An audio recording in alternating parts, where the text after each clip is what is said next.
Greetings, adab, namaskar, sat sri akal to everyone. Welcome. स्वागत आप सभी का एक बहुत ही खूबसूरत बातचीत में. Welcome everyone to a very interesting conversation. और आज इस संवाद में, इस बातचीत में बहुत कुछ नया सीखने को मिलने वाला है, बहुत कुछ अनोखा समझने को मिलने वाला है, क्योंकि हमारे साथ इस समय youngest female sarpanch of Manjakote, the young and dynamic sarpanch from the block Manjakote of district Rajouri. जी हाँ, हमारे साथ आपने बिल्कुल सही पहचाना. युवा नेता, युवा चेहरा, ऊर्जावान आवाज, हम इन्हें कुछ भी कहें, she is definitely an example of leadership, of an example of youth voices in politics. Samreen Khan. Samreen, greetings, adab, swagat, खुशामदीद. Welcome to the program. Welcome, Samreen. Thank you ma'am, Thank thank you you, so ma'am. Thank much. you so much. और समरीन, चलिए आज without further do, अब बिना किसी देरी के, आइए हम अपनी इस बातचीत को आगे बढ़ाते हैं. समरीन, ये सवाल आपसे सबने पूछा होगा, मैं दोहरा देती हूँ एक बार फिर. That you are a an example for everyone, young and dynamic sarpanch at such a young age. Please tell us, जब आज युवा पॉलिटिक्स और पब्लिक स्पेयर को देखता है या उसके बारे में सोचता है, तो वो कहीं ना कहीं घबराता है.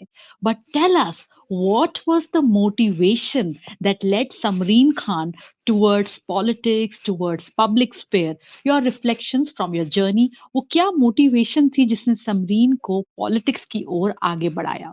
Samreen please. Thank you ma'am. सबसे पहले जितने भी लोग मुझे देख रहे हैं, सबको मेरी ओर से अस्सलाम वालेकुम, आदाब, नमस्कार. सभी का इस स्वागत करती हूँ मैं. आप मुझे देख रहे हैं और जो भी मैं बताऊँगी, और ऐसा नहीं है कि मैं सियासत के लिए ही एक सामने आई हूँ. मैं अपनी चीज़ें जो भी बोलूँगी, वो सच ही बोलूँगी. मेरा जो स्टार्ट हुआ, अभी मैं स्टूडेंट ही थी, तो मेरा पॉलिटिक्स की ओर जो बढ़ा, इसके लिए मैं प्राइम मिनिस्टर नरेंद्र भाई मोदी जी का शुक्रिया अदा करती हूँ कि उन्होंने 33% रिजर्वेशन दी और उसके बाद आज मुझे एक प्लेटफॉर्म मिला, जिसकी वजह से हम जम्मू कश्मीर की लेडीज को बाहर आने का मौका मिला, हमें अपनी बात रखने का मौका मिला. जब हमारे यहाँ पे अगर यहाँ पे 33% रिजर्वेशन नहीं होती, कोई भी लेडी आज सरपंच ना होती, चाहे वो पीर पंजाल एरिया की बात की जाए, चाहे वो जम्मू की बात की जाए, चाहे वो कश्मीर की बात की जाए. मैं जम्मू डिवीजन के एक पीर पंजाल डिस्ट्रिक्ट रजौरी है, वहाँ के बॉर्डर जिला की रहने वाली हूँ. हमारा फैमिली बैकग्राउंड है जो, वो बहुत ही नॉर्मल है, मिडल फैमिली है.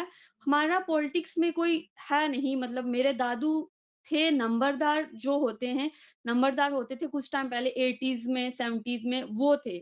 उसके बाद हमारा पॉलिटिक्स में कोई था नहीं. उसके बाद जब हमारे 33% रिजर्व हुई और मैं उस टाइम जीएनएम कर रही थी एस्कॉम्स बत्रा जम्मू से, तब मैंने सोचा कि अगर रिज़र्व हुई है सीट, क्यों ना मैं अपनी फ़ील्ड में जाके अपने लोगों के लिए काम करूँ। क्योंकि मैं जब यहाँ पे लेडीज़ को देखती थी, तो लेडीज़ को मुझे लगता था कि ये कब हम लोग कब बाहर जाएँगे, हम कब बाहर निकलेंगे, हम कब औरतों को एक प्लेटफ़ॉर्म मिलेगा कि हम अपनी बात रख सकें। क्योंकि मेल डोमिनेंस इतनी ज़्यादा है यहाँ पे, मैं बता नहीं सकती कि कितनी ज़्यादा है। जब मैं यहाँ पे सरपंच इलेक्ट हुई, उसके बाद तो लोग इतने अगेंस्ट हो गए थे कि ये लेडी है, हम ये स्टेज पे बैठेगी तो हम इसके सामने बैठे कैसे? बट आहिस्ता-आहिस्ता लोगों को एक काम करने का तरीका मैंने बताया, कैसे काम करें, लोग मेरे साथ चलते गए और आज मैं एक सक्सेसफुल वीमेन बन गई हूँ। आज अगर मैं कहीं भी बाहर जाती हूँ, चाहे वो जम्मू की बात की जाए, चाहे वो किसी भी एडमिनिस्ट्रेशन में किसी भी लेवल के बंदे की बात की जाए, तो वो आज समरीन खान को जानते हैं, समरीन खान के काम से समरीन खान को जानते हैं, ना कि मेरे फादर के नाम से मुझे जानते हैं, ना कि मेरी मदर के, ना ही मेरे किसी और फैमिली मेंबर के नाम से मुझे जाना जाता है। मुझे जाना जाता है मेरे काम से और मेरे काम से ही मेरा नाम बना है समरीन खान। बहुत खूबसूरत समरीन आपने बताया कि किस तरह से आपका जो काम है उसने आपको पहचान दी है और इसी पहचान के साथ-साथ आपने किस तरह से बताया कि पब्लिक स्फीयर में आप किस तरह पढ़ाई के साथ-साथ आप आगे बढ़ी। Samreen, my next question is related to that only. For example when we talk about women in politics, women in public domain, just right now you mentioned about patriarchy, आपने बात करी किस प्रकार से एक पुरुष प्रधान समाज जो होता है वो कहीं ना कहीं विमेन को एक वो राइट एक्सेप्टेंस, राइट स्पेस नहीं देता है। So what is your take with respect to challenges for women in the public sphere? क्योंकि आज अगर हम विमेन लेड डेवलपमेंट कॉन्सेप्ट की बात करें, वो बात करता है मल्टी डायमेंशनल तरीके से विमेन पार्टिसिपेशन की पब्लिक स्फीयर में, but as a women public person, what do you think are the challenges for women at large in politics and public domain? Ma'am मेरा एक मैम ही मेरा मानना है कि जितनी ज़्यादा हम अवेयरनेस करेंगे, जितनी लेडीज़ को अगर कोई एक लेडी बाहर जा रही है, तो वो बाकी लेडीज़ को अपने साथ लेके चलाए और उनको मौका दिया जाए कि वो अपनी बात रखें, ताकि लोग जो हमें दबा रहे थे इतने सालों से, उनको वो दबाने का मौका ना मिले और वो हमें आगे जाने के लिए मोटिवेट करें। अगर मैक्सिमम क्या होता है, अगर कोई एक लेडीज़ बाहर चली जाती है तो बाकी वाले को सोचते हैं कि मेरे बाद कोई आगे किसी का नाम नहीं बनना चाहिए। बट मेरा वो मानना है कि अगर आप गए हो तो आपके साथ 10 लेडीज़ और होनी चाहिए। ठीक है, वो बंदी याद रखे ना रखे पर दुनिया याद रखेगी कि वो सबसे पहली लेडी थी वहाँ से और उसने अपने साथ इतनी लेडीज़ को जोड़ा, इतनी लेडीज़ को पॉलिटिक्स जॉइन कराई और इतनी लेडीज़ को सक्सेसफुल बनाया। मैं यहाँ पे बताऊँ तो यहाँ पे हमारे एरिया में पीर पंजाल में लेडीज़ को बाहर आने की आज़ादी नहीं है।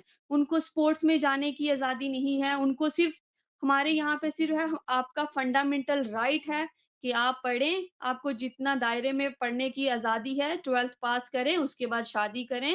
अगर वहाँ उसके बाद नौकरी लगती है तो ठीक है, दैट्स इट। आपका राइट है कि आपको नौकरी मिलनी चाहिए, चाहे वो पर मंथ 500 की ही क्यों ना हो। बट मेरा वो मानना है कि जब तक लड़की इंडिपेंडेंट ना हो, वो शादी की ओर ना बढ़े। चाहे वो किसी भी फ़ील्ड में अगर लड़की जाना चाहती है, तो उसको वो राइट मिलना चाहिए कि वो उस फ़ील्ड में जाए। चाहे वो किसी भी फ़ील्ड में आज आपने देखा होगा लड़की हमारी प्रेज़िडेंट एक लेडी है। क्या वो उसने इंडिया को नहीं सँभाला? क्या वो इंडिया को नहीं चला सकती? तो ये जो मेल डोमिनेंस की गलत सोच है कि एक लड़की देश को कैसे चलाएगी, एक लड़की अपनी पंचायत को कैसे चलाएगी, एक लड़की अपने डिस्ट्रिक्ट को कैसे चलाएगी। खुदा गवाह है कि जब जब किसी नारी को जो रिस्पॉन्सिबिलिटी मिली है, वो उसने पूरी रिस्पॉन्सिबिलिटी के तरीके से उसने अपना काम किया है, पूरी ईमानदारी से, पूरी निष्ठा से उसने अपने काम को तरजीह दी है, फर्स्ट प्रेफ़रेंस दी है। अगर लेडी की बात की जाए वो अपने बच्चों को, अपने पेरेंट्स को, अपनी मायके, ससुराल, बच्चों सबको साथ लेके चलती है। वैसे ही अगर उसको कोई भी रिस्पॉन्सिबिलिटी मिलती है तो वो पूरी तरह से करती है और आपने देखा ही होगा जितनी भी लेडीज़ आगे आती हैं, वो करप्शन फ्री होती हैं। उनका वो मोटिव ही नहीं होता कि हम करप्शन लेंगे या देंगे।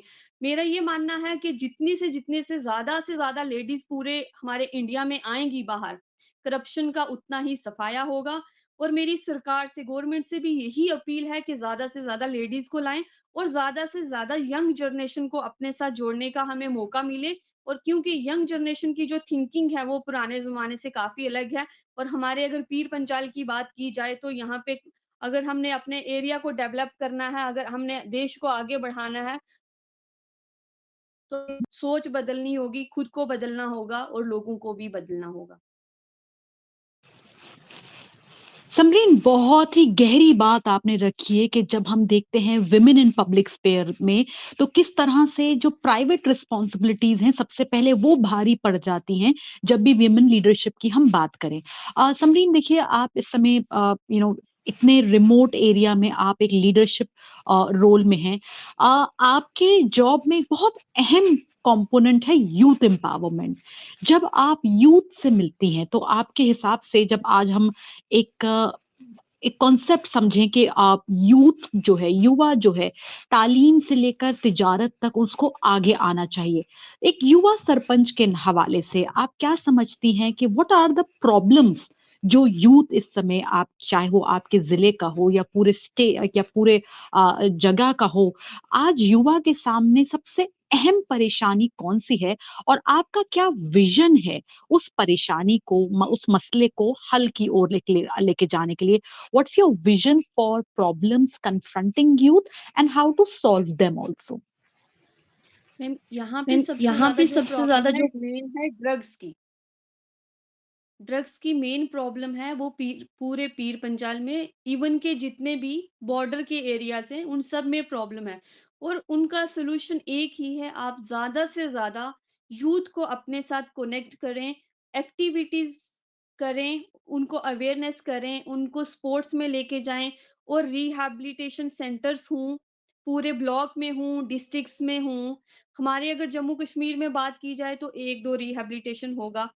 तो हमारे जहाँ पे अगर कोई बच्चा इस चीज़ में इन्वॉल्व भी है, जब वो अरेस्ट होता है तो उसको सज़ा मिलती है। तो मेरा वो मानना है, उसको सज़ा देने का कोई मोटिव है ही नहीं है। उसको आप रिहैब में रखें, उसको दोबारा से आप उस चीज़ में लेके आएँ कि वो दोबारा से खुद को डेवलप करे।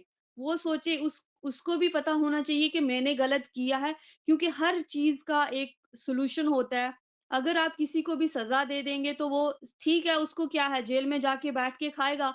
तो अगर वो यूथ में है, अगर हम उसको रिहैब में रखेंगे थोड़ा टाइम के लिए, रिहैबिलिटेशन 6 महीने के लिए, 5 महीने के लिए, कितनी डोज़ वो लेता था, कितनी डोज़ से उसको फ़र्क पड़ रहा है। तो उसके बाद हम उसको अवेयरनेस करके हम उस पे नज़र भी रखें और नज़र रखने के बाद उसका कोई बिज़नेस एस्टेब्लिश करें।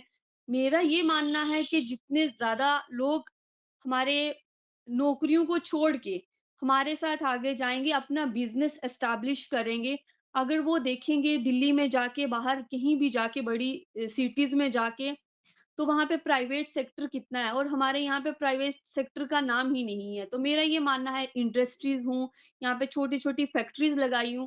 अगर बाहर से कोई नहीं लगा सकता, मैं अपनी यूथ को ये भी बोलती हूँ कि आप यहाँ पे कोई फैक्ट्री एस्टेब्लिश करें।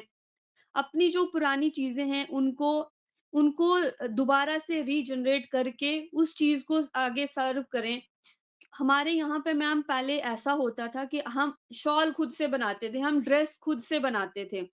हम छोटी-छोटी मिर्ची, मसाले, ईंटें, यहाँ तक कि छोटी-छोटी चीज़ें खुद बनाते थे। आजकल लोगों ने उस चीज़ को छोड़ ही दी है, सारी होममेड चीज़ें छोड़ के अब बाहर से खरीद के वो करने लगे। तो उससे हमारे लोगों की जो एक बोल सकते हैं कि जो विज़न था, मतलब आपका, वो उससे बिल्कुल हट चुके हैं।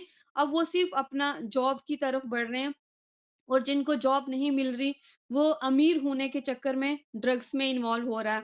तो हमारे यहाँ पे टूरिज़्म नहीं है और कुछ स्पोर्ट्स सेक्टर नहीं है। कोई भी ऐसी चीज़ नहीं है जिसमें हमारी यूथ इन्वॉल्व होके अच्छे काम में लगे। तो मेरा यूथ से यही अनुरोध उनसे करती हूँ और जहाँ भी जाती हूँ यूथ को यही बोलती हूँ कि आप ज़्यादा से ज़्यादा अपना बिज़नेस एस्टेब्लिश करें। अपने साथ-साथ 10 लोगों को और को जोड़ें और अपनी पंचायत को, क्योंकि अगर आप एक अपनी फैक्ट्री खोलेंगे तो आप 10 लोग और जोड़ेंगे, उनका घर भी चलेगा और जो लड़के गलत काम करते हैं वो भी सही रास्ते में आ जाएँगे। समरीन, आपने बहुत ही गहरी बातें हमें समझाई हैं कि किस तरह आज तालीम से लेकर तिजारत में सोशल रिफॉर्म्स के साथ-साथ एक सही तालमेल बिठाना है, जो पब्लिक प्राइवेट पार्टनरशिप आप बात कर रही हैं। बहुत गहरी बात आप बता रही हैं। Samreen, once again as a young women leader, आपने बताया है दुःख जो आपको हुआ है कि जब यूथ गुमराह हुआ हुआ है। जब आप देखते हैं कि महिला को पब्लिक स्फेयर में आने नहीं दिया जाता। ये आपने बहुत ही बात, गहरी बात है, बहुत ही साफ तरीके से रखें। So again my question related would be this two only, that for future, आज से 5 साल के बाद हम क्या देखते हैं कि समरीन खान ये क्या, जैसे आज आप कहती हैं कि आज आप कहीं जाती हैं तो लोग आप सब जगह कहते हैं कि समरीन खान हमारी सरपंच साहिबा आई हुई हैं। तो आज से 5 साल का अगर मैं टाइम पीरियड लूं, उस 5 साल के अंतर्गत समरीन ऐसा क्या दो बेहतरीन काम करने वाली हैं जो उनकी और उनकी जो पहचान है उसमें चार चांद लगाएगा? What as a women public representative, your focus on future work? मैं जिस पे अभी काम भी कर रही हूँ, टूरिज़्म सेक्टर को मैं बहुत ही बढ़ावा देना चाहती हूँ। मैं जहाँ भी जाती हूँ टूरिज़्म सेक्टर की बात करती हूँ, क्योंकि हमारा एरिया अगर देखा जाए तो कश्मीर से ज़्यादा ब्यूटिफ़िकेशन यहाँ पे है हमारे एरिया में। बट 70 साल से जो सरकारें रही हैं, उन्होंने पीर पंजाल को सिर्फ़ ऐज़ अ लोगों को वहाँ के लोगों को सिर्फ़ as a vote bank use किया है। वो सिर्फ़ अपने कश्मीर को, अपनी वैली को बनाते रहे हैं और हम लोगों को सिर्फ़ as a vote bank use करके हमसे वोट लेके खुद का सीएम बिठा दिया, खुद के मिनिस्टर बिठा दिए और हम लोगों को बस एक छोटे-मोटे जो हमारे बुज़ुर्ग थे, हम ये नहीं कह सकते कि वो गलत थे क्योंकि उस टाइम की पॉलिटिक्स वैसी थी। उन्होंने लोगों को सिर्फ़ as a vote bank use किया था। वो यूथ को अपने साथ कनेक्ट नहीं करते थे। क्योंकि उनको पता है अगर किसी भी पढ़े-लिखे या नौजवान लोग बच्चों को हम इस अपने साथ लाएँगे तो वो हमारी गलतियाँ देखेंगे कि हम क्या-क्या गलतियाँ कर रहे हैं और वो लोगों को वो चीज़ हमारी पता चल जाएगी। पर अब मेरा मेन मोटिव है कि हम अपने एरिया को कश्मीर बना दें ताकि हमारे लोगों को यहाँ से कश्मीर देखने के लिए वेकेशंस के लिए वहाँ ना जाना पड़े। इवन के कश्मीरियों को वेकेशंस के लिए हमारे रजौरी आना पड़े और अगर आप देखेंगे भी तो रजौरी में बहुत ज़्यादा अच्छी जगह है, इवन कि कश्मीर से ज़्यादा अच्छी जगह हमारे यहाँ पे। और मेरा दूसरा काम है कि मैं यूथ के लिए क्योंकि यूथ काफ़ी मेरे साथ कनेक्ट हो गई है अभी आहिस्ता-आहिस्ता, तो उनका भी कहना है कि हमारे जगह-जगह पे प्लेग्राउंड हों और जगह-जगह पे स्टेडियम हों। तो बस मेरे ये 2 काम जो प्रायोरिटी में अभी चल रहे हैं, मैं इसी पे बहुत ज़्यादा काम कर रही हूँ। और ख़ासकर जो 3rd काम है मेरा, वो मैं लेडीज़ के लिए काम कर रही हूँ कि लेडीज़ को एक इंडिपेंडेंट बनाऊँ, चाहे वो हाउसवाइफ हो, चाहे वो कोई ड्रॉप आउट गर्ल हो, चाहे वो किसी प्रकार की लेडी हो, ताकि उसको कल को बाज़ार जाना पड़े तो अपने पति से, अपने फादर से, अपने ब्रदर से ये ना बोलना पड़े कि मैं आज सिटी जा रही हूँ और मुझे किसी चीज़ की ज़रूरत है, तो आप मुझे क्या पैसे देंगे? तो मोस्टली यहाँ पे ऐसा ही होता है, हमारे इंडिया में भी इवन है बट हमारे यहाँ पे यही होता है, जब बच्ची छोटी होती है, तो वो डिपेंड करती है अपने फादर पे। शादी के बाद अपने पति पे और जब बूढ़ी हो जाती है अपने बच्चों पे। तो फिर हम लेडीज़ कब इंडिपेंडेंट बनेंगी? तो मेरे ये 3 काम हैं जो प्रायोरिटी पे 2 पे तो मैं अभी काम कर रही हूँ, तो तीसरे पे भी मैं आहिस्ता-आहिस्ता काम कर रही हूँ। आहिस्ता-आहिस्ता अभी ब्लॉक लेवल पे मैं पंचायत लेवल पे छोटे-छोटे सेंटर्स बना रही हूँ, सिलाई सेंटर हो गए और लेडीज़ को ये भी बोल रही हूँ अपना सैलून खोलो, वहाँ पे पहले 1 लेडी रखो फिर उसको एक्सटेंड करो।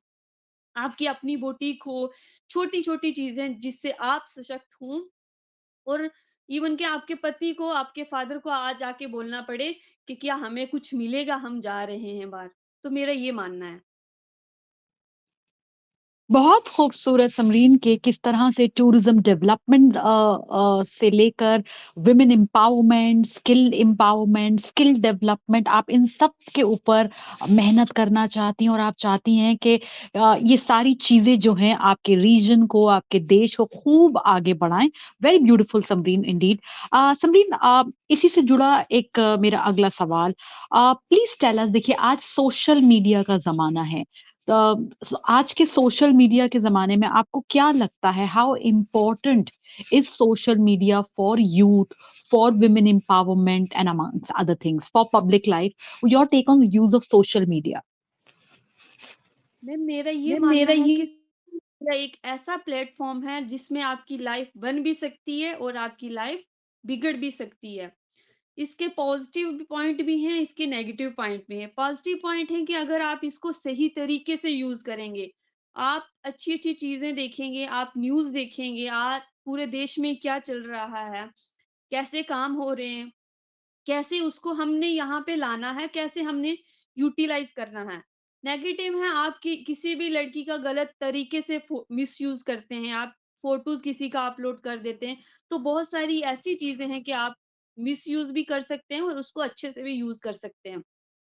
तो मेरा तो ये मानना है कि आप उसको जितने भी यहाँ पे लोग जुड़े हुए हैं, मेरा उनसे भी यही अनुरोध है कि वो इसको अच्छे से यूज़ करें और लोगों तक ये बात पहुँचाएँ कि अगर आप अपने बच्चों को ये अच्छे चीज़ के लिए फ़ोन दें, तो वो गलत बात नहीं है क्योंकि आज गूगल में आपको कोई बुक खरीदनी नहीं पड़ती। आप गूगल में कोई भी चीज़ ढूँढेंगे तो आपको उसी टाइम में आपको बुक खरीदने लोग बोलते हैं हमारे पास पैसे नहीं है, हम बुक कैसे लेंगे बुक्स कैसे लेंगे? आप इसका यूज़ करें ना। आप सोशल मीडिया का यूज़ करें, आप वहाँ से पढ़ें, ऑनलाइन क्लासेस जॉइन करें, तो आप पॉजिटिव वे में सोशल मीडिया को लें और ये एक ऐसा प्लेटफ़ॉर्म है कि आपकी लाइफ़ बना सकता है। बहुत खूब। अब थोड़ा-सा मैं आपसे 4 या 5 सवाल करने वाली हूँ, जहाँ मैं चाहती हूँ कि आप थोड़ा एक रैपिड फायर समझ लीजिए जिसमें मैं चाहूँगी समरीन कि आप 1 मिनट में हर एक सवाल को जवाब दें। रेडी हैं आप समरीन आप, एक रैपिड फायर के लिए? चलिए, समरीन माइक को आप अनम्यूट कर लीजिए। तो अभी इस समय हमारी यंग सरपंच, हमारी युवा नेता समरीन खान के साथ हम एक रैपिड फायर में जा रहे हैं। समरीन, आप your favourite leader and why? कौन-सा नेता है, फ़ेवरेट राजनेता है जो आपको लीडर बहुत पसंद है? रविंद्र रैना साहब हैं, मुझे रैना उनका साहब है, नेतृत्व मुझे बहुत उनका पसंद नेतृत्व है। बहुत पसंद है। उन्होंने मुझे उन्होंने मुझे बहुत प्रमोट बहुत किया है, उन्होंने प्रमोट मुझे किया है, उन्होंने सियासत मुझे सिखाई, मुझे सियासत सियासत सिखाई, कैसे मुझे करना है, सियासत आपको कैसे करना कैसे है, आगे आपको बढ़ना है। कैसे आगे बढ़ना है। बहुत खूब।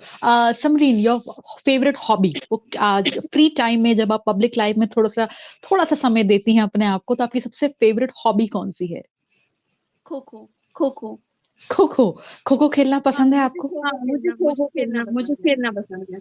कि आगे मुझे जाकर पढ़ना भी मुझे खो-खो पसंद पढ़ना नहीं भी है, मुझे पसंद खेलना नहीं है, मुझे पसंद है। खेलना पसंद है। तो आगे जाकर खो-खो को एक और अच्छा इंटरनेशनल स्टेचर दिलाने का आप कोशिश रखेंगी? Sure ma'am. Sure ma'am.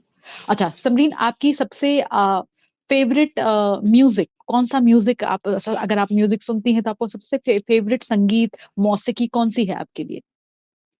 कव्वालीज़। कव्वालीज़ means old. कौन-सी कव्वाली ज़रा बताएँ जो आपके एरिया में बहुत हिट है जो कव्वाली? हमारे यहाँ पे जो हमारे यहाँ पे हिट जो है, हिट वैसे है, जो हमारे वैसे यहाँ जो पे हमारे लैंग्वेज यहाँ है पे पहाड़ी, लैंग्वेज है पहाड़ी, उसमें हैं बट अगर उसमें मैं है बाहर बट से अगर मैं सुनती बाहर हूँ से तो सुनती हूँ तो अताउल्लाह के जैसे अताउल्लाह कुछ के जैसे गाने कुछ हैं। गाने हैं। बाकी जैसे बाकी उसमें जैसे है उसमें मेरे है टच शर्ट मेरे टच कमर है, शर्ट कमर मतलब है, ऐसे मतलब काफ़ी सारे ऐसे सॉन्ग्स काफ़ी हैं जो सारे पुराने सॉन्ग्स हैं जो और पुराने पुराने और गाने मुझे पुराने पसंद गाने हैं। मुझे पसंद हैं। हुँ। समरीन जब हम आपको और समझने की कोशिश करते हैं सबसे आपने अपने टूरिज़्म के बारे में ज़रूर बताया हमें। आपके एरिया में सबसे खूबसूरत जगह जो आपको बहुत पसंद है? हमारे एरिया में हमारे डीके एरिया जी में है, मुझे डीकेजी बहुत है, मुझे पसंद है। बहुत वहाँ पे पसंद है। शारदा वहाँ पे श्री भी आता है शारदा और श्री भी डीकेजी आता भी है और आता है, ये डीकेजी भी तुंगना आता है। मंडी ये में है टूना हमारे मंडी में घर। है हमारे मतलब। तो आप हमें बुला रही हैं अब उधर वहाँ पर हाँ, गर्मियों श्योर का sure ma'am. Sure sure any ma'am. Time I am any most time I welcome. Most welcome. बहुत खूब। समरीन थोड़ा-सा गहराई में जाएँगे, अब सवाल रैपिड फायर को समाप्त करते हैं। थोड़ा-सा गहराई में my last 2 questions what is your take on democracy of the country? इस क्योंकि आप इस देश के लोकतंत्र में जब मैं ग्रास रूट डेमोक्रेसी की बात करती हूँ, पंचायती राज से व्यवस्था की बात करती हूँ, जो कि बहुत अहम स्तंभ है लोकतंत्र को, एक बहुत अहम पिलर है डेमोक्रेसी का। आप उसका एक भाग हैं। So what's your view on democracy? Ma'am मेरा ये मैम व्यू मेरा है कि ये व्यू है डेमोक्रेसी तभी होगी जब हम लोग उसके साथ जुड़ेंगे। जितने भी नए लोग हैं, जितने भी पुराने लोग हैं, क्योंकि लोग डेमोक्रेसी का गलत बेनिफिट निकालते हैं, लोग मिसयूज़ करते हैं। डेमोक्रेसी हमारे इंडिया में फंडामेंटल राइट भी हैं, फंडामेंटल ड्यूटीज़ भी हैं। बट हम लोग ज़्यादा ध्यान देते हैं कि हमारा राइट क्या है, हमें क्या मिलना चाहिए, बट हम अपनी ड्यूटीज़ को नहीं समझते कि हमारी ड्यूटीज़ क्या हैं। जब हमारा देश का हर नागरिक ये समझ जाएगा कि हमारे देश के प्रति हमारी ड्यूटीज़ क्या हैं, तब हमारा देश डेमोक्रेसी की ओर बढ़ेगा और हम भी। बहुत खूब Samreen that fundamental that our rights they acquire meaning only in context of duties हमारे जो अधिकार हैं वो संपूर्ण तभी होते हैं जब हम अपने कर्तव्यों के ऊपर भी फोकस करते हैं very well said okay Samreen your final message हमारे सभी व्यूअर्स के नाम सभी युवा जो सभी महिलाएं जो ऑनलाइन प्लेटफॉर्म के माध्यम से आपकी इस बात को सुनेंगी your final message to all of them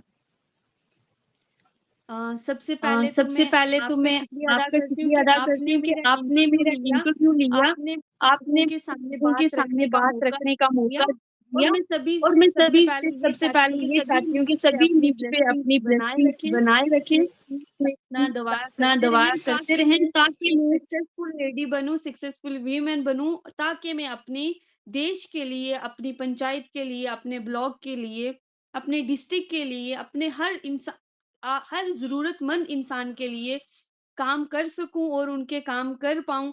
मुझे बस इतनी ही ब्लेसिंग सबसे चाहिए और मैं चाहती हूँ कि ज़्यादा से ज़्यादा यूथ हमारे साथ कनेक्ट हो, हमें सपोर्ट करे और औरतों को सपोर्ट करे, लेडीज को सपोर्ट करे, ताकि वो अपने देश के प्रति अपनी रिस्पॉन्सिबिलिटी बता सके और वो ये बता सके कि हमें जब नारी को जो काम मिला है वो कभी भी उससे पीछे नहीं हटी है और वो अच्छा काम कर सकती है, उसका मौका दिया जाए। उस और थैंक यू सो मच, इससे ज्यादा क्या ही बोलूं। समरीन, आपने बहुत ही खूबसूरत तरीके से अपनी बात रखी है। हम सबकी खूब सारी दुआएं, खूब सारी शुभकामनाएं कि आप अपने ब्लॉक के लिए, अपनी डिस्ट्रिक्ट के लिए, अपने देश के लिए, अपने समुदाय के लिए, सभी महिलाओं के लिए, सभी युवाओं के लिए एक बहुत अच्छा काम करें, सबके लिए एक मिसाल बने। हमारी खूब खूब दुआएं, खूब खूब शुभकामनाएं। आखिरी तो एक सवाल जो मुझे मेरा खुद का दिल भी है और सबने मुझे कहा भी था कि जब आप समरीन से बात करें तो उनसे जरूर पूछेगा। समरीन खान साहिबा, सरपंच की ये जो आपकी सुंदर यात्रा चल रही है, इसका अगला पड़ाव क्या है? क्या हम समरीन को असेंबली में देखते हैं या समरीन को नेशनल लेवल पे देखेंगे? इंशाल्लाह मैम आप मुझे आप देखेंगे, मुझे क्योंकि देखेंगे। अभी 30% रिजर्वेशन भी हमें मिल गई है, तो हो सकता है मैं असेंबली में आपको नेक्स्ट टाइम मिल ही जाऊं। तो असेंबली में मिलूंगी तो इंशाल्लाह आपको मैं वहां पे मिलूंगी, दिल्ली में मिलूंगी क्योंकि जो हब है सियासत का वहां पे मिलूंगी। और मैं वहां से बैठ के भी अपने लोगों के लिए और पूरे देश के लिए वैसे वैसे काम करूंगी कि आप मुझे देखेंगे और आप ये भी देखेंगे, क्योंकि अभी मुझे भी लगता है कि ये मेरा अभी मेरा ये लर्निंग पीरियड है। अभी मैं खुद भी कुछ चीज़ें सीख रही हूँ। अभी मैं हर रोज़ कम से कम 10-15 चीज़ें सीखती हूँ। अभी मैं कितनी गलतियाँ करती होंगी मुझे खुद भी नहीं पता, बट मैं कोशिश करती हूँ कि जितने ज़्यादा से ज़्यादा मैं अच्छे काम कर पाऊँ, तो वो अच्छा रहेगा। तो बस यही है। बहुत खूब समरीन। जी हाँ, खूब सीखिए, खूब आगे बढ़िए, खूब तरक्की करिए, सबके लिए एक बहुत ही बेहतरीन मिसाल बनिए। अपने गांव से लेकर, डिस्ट्रिक्ट से लेकर, ब्लॉक से लेकर और समस्त देश के लिए आप खूब तरक्की के लिए काम करें। तालीम से लेकर तिजारत तक, युवा हो गया, महिला हो गया, सबको आप आगे बढ़ने का प्रोत्साहन, मोटिवेशन देती रहें। यही हम और आप भी खुद अच्छा काम करते रहें। बहुत बहुत शुक्रिया। Thank you so much Samreen, आप आज इस डायलॉग में, इस कॉन्वर्सेशन में, इस संवाद में हमारे साथ मौजूद रहीं। बहुत बहुत शुक्रिया।